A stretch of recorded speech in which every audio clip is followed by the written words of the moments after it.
সর্বপ্রথম সাতক্ষীরা জান্নাতে যাবে, চাঁপাইনবাবগঞ্জ যাবে, তারপর অন্য জেলা যাবে, এভাবে জেলা ভিত্তিক তিনি জান্নাতের সার্টিফিকেট দিচ্ছে।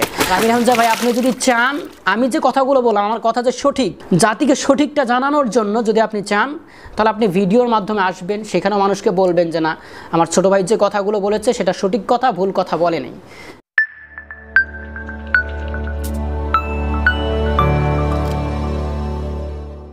আসসালামু আলাইকুম ওয়া রাহমাতুল্লাহি ওয়া বারাকাতুহু। নাহমাদুহু ওয়া নুসাল্লি আলা রাসূলিহিল কারীম, আম্মা বাদ। আজকে আমি আপনাদের সম্মুখে অনেক গুরুত্বপূর্ণ একটি বিষয় নিয়ে উপস্থিত হয়েছে, আর সেটি হচ্ছে দেখছিলাম আমির হামজা ভাই জেলা ভিত্তিক জান্নাতের সার্টিফিকেট দিয়ে দিচ্ছে। দেখছিলাম তিনি একটি মাহফিলে বলছিলেন সর্বপ্রথম সাতক্ষীরা জান্নাতে যাবে, চাঁপাইনবাবগঞ্জ যাবে, তারপর অন্য জেলা যাবে, এভাবে জেলা ভিত্তিক তিনি জান্নাতের সার্টিফিকেট দিচ্ছে। আল্লাহ যদি কিয়ামতে জান্নাত দেওয়া আরম্ভ করে, প্রথমে সাতক্ষীরা দিয়ে আরম্ভ করবে, এরপরে চাঁপাইনবাবগঞ্জ। আসলে আমির হামজা ভাই, আপনি আমার এই ভিডিওটি দেখে থাকলে আপনি মন খারাপ করবেন না বা আপনি রাগান্বিত হবেন না, কারণ আপনি যে কথাগুলো বলেন সেই কথাগুলো আসলে অনেকেই মনে করে যে হয়তো সমস্ত কথাই কোরআন এবং হাদিস থেকে বলতেছেন। জান্নাতে যে এই জেলার মানুষ সর্বপ্রথম যাবে, এই কথাটি কেন বললেন? এই জেলার মানুষের হিসাব নিকাশ কি সর্বপ্রথম জান্নাতে নেওয়া হবে, এমন কি কোনো বিষয়? আমরা হাদিসের পরিভাষায় চলে যাচ্ছি যে সর্বপ্রথম কে জান্নাতে প্রবেশ করবে।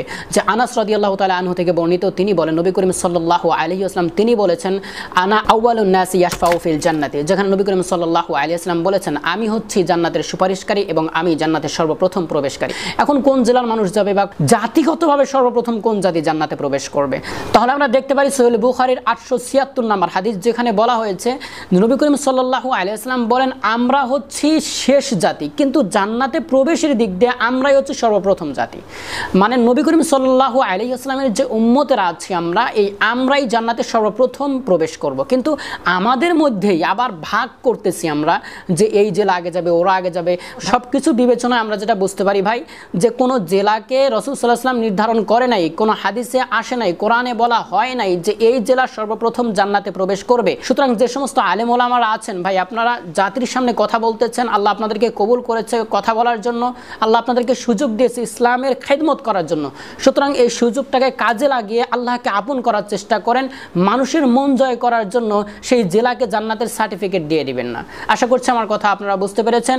আমির হামজা ভাই, যদি আপনি বিষয়টি যদি আমার শুনে থাকেন, আপনার যদি ভুল বুঝতে পারেন, আপনি নিজের স্থান থেকে তওবা করে নেবেন। আর আমির হামজা ভাই, আপনি যদি চান আমি যে কথাগুলো বললাম আমার কথা যে সঠিক, জাতিকে সঠিকটা জানানোর জন্য যদি আপনি চান তাহলে আপনি ভিডিওর মাধ্যমে আসবেন, সেখানেও মানুষকে বলবেন যে না, আমার ছোট ভাই যে কথাগুলো বলেছে সেটা সঠিক কথা, ভুল কথা বলে নেই। আশা করছি আমার কথা আপনারা বুঝতে পারছেন। এখানে মন খারাপের কোনো বিষয় নাই, সঠিক একটি বিষয় আপনাদের সামনে আমি জানিয়ে দিলাম। যদি আপনাদের ভালো লাগে ভিডিওটি অন্য কাছে শেয়ার করে আপনারা জানিয়ে দিতে পারেন। ধন্যবাদ।